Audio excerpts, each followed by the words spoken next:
We'd like to make special mention this episode of the podcast Good is in the Details. Good is in the Details is hosted by Gwendolyn Dolsky, PhD, and Rudy Sallow. Each episode of Good is in the Details features a discussion with an expert where we, the listeners, learn what we didn't know. Join Gwendolyn and Rudy in gaining a bit of wisdom, health tips, lessons on self-improvement, and some laughter in between. I've now listened to several episodes of Good is in the Details, and I can attest that Gwendolyn and Rudy are a pleasure to listen to. They tend to select intriguing topics for discussion and bring a Socratic philosophy to the various subjects they address, which I find both appealing and educational. I would strongly recommend that you check out Good is in the Details at the first opportunity. It's available wherever you stream podcasts.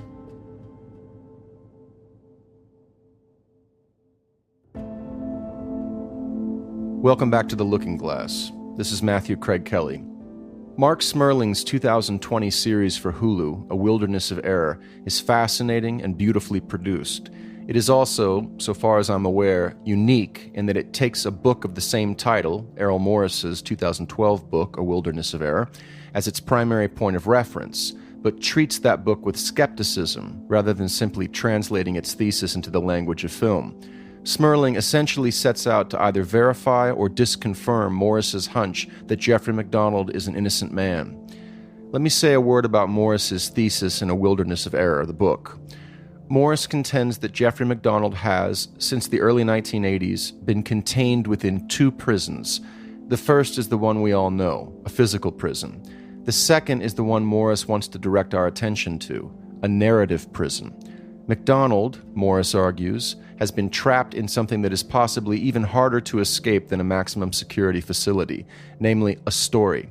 Jeffrey MacDonald has been trapped in the story Joe McGinnis told in his 1983 book, Fatal Vision. To paraphrase Morris, everybody thinks they know Jeffrey MacDonald killed his family because everybody saw Jeffrey MacDonald kill his family on television in 1984, when millions of Americans watched NBC's television miniseries presentation of McGinnis's story. The thought of having a story told about you to an audience of millions is so far-fetched for most people that they never think through what the consequences of such a story might be, regardless of whether or not the story is true. Think of it like this. Imagine that we could control the history of the MacDonald case. Now imagine that we change nothing about that history with one exception. We switch the toggle from guilty to innocent. That is, we place ourselves in a universe where MacDonald did not murder his family, but we hold all other facts constant, including Fatal Vision's airing to an audience of millions in 1984. Now, how many people watching Fatal Vision are going to conclude anything different than they would have if they were living in a universe where MacDonald did commit the crime? Probably none, because their beliefs are not being formed on the basis of direct contact with the case and its mass of convoluted evidence. Their beliefs are being formed on the basis of the story being told, which most people will assume is true.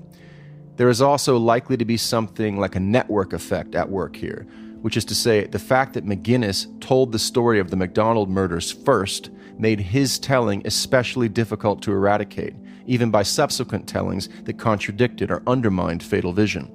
Tellings like Morris's in A Wilderness of Error. Back to that. What we have been playing with here are epistemological considerations, how people know what they purport to know.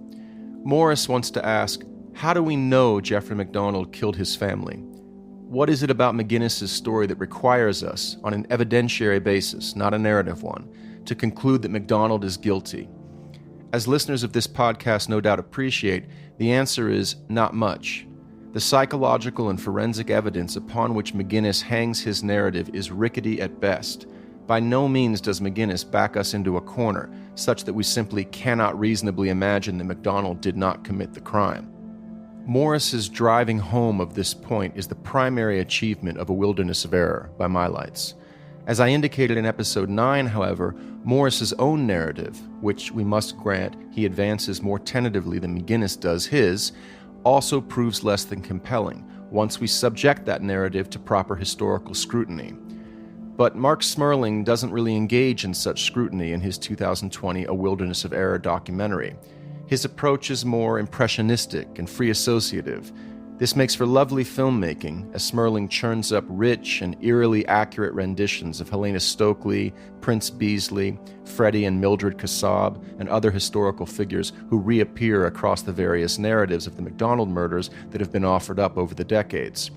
Smerling also gets a hold of hitherto unseen documentary evidence relating to the Article 32 hearing, as well as witnesses whose stories were hitherto untold, including Captain Clifford Somers and a woman who had been close with Helena Stokely at the time of the murders. For anyone already interested in the MacDonald case, all of this is enthralling. But the series ends on a curiously irresolute note. Smerling turns Morris's famed creation, the Interrotron, back upon the filmmaker. He then shows Morris footage of a Helena Stokely interview Morris has surely seen before, wherein Stokely recounts her participation in a crime that bears little resemblance to MacDonald's own account of the murders. Morris acknowledges that he finds MacDonald's account suspicious, but is still unwilling to conclude that MacDonald committed the murders. The episode illustrates what we might call the Stokely problem. The most compelling evidence for MacDonald's version of events are the testimonies of Kenneth Micah and the Caspers, Winnie and Edwin. Against all probability, Micah saw a woman matching MacDonald's description of an intruder, standing in the pouring rain on a street corner a half-mile from the crime scene at around 3:30 a.m. on a Tuesday. The sight, no one denies, was highly unusual. At around the same time, Winnie and Edwin Casper heard a group of people laughing and scuffling in the rain outside their window. The group included at least one woman and more than one man. I would submit that the probability that there were two women running around in the rain in a quiet residential area at that hour is sufficiently low that it is rational to conclude, or at least seriously consider, that there were not two women, but rather one. One woman, seen wearing a wide-brimmed hat over her long hair, and heard, in the company of male companions, only 500 feet from and heading in the direction of 544 Castle Drive. These facts must be reckoned with, but instead of reckoning with them, nearly every researcher to date, including Smerling, has focused on Helena Stokely and determining whether she was the woman in the wide-brimmed hat. But this is a non sequitur, hence the Stokely problem. Helena may not have been the woman on the corner.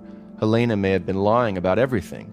We still have a woman in a wide-brimmed hat, not to mention one running toward the MacDonald's residence in the company of men at around the time of the murders to account for. Helena may be nothing but a distraction, a red herring, but the woman on the corner is still standing there, crying out for an explanation.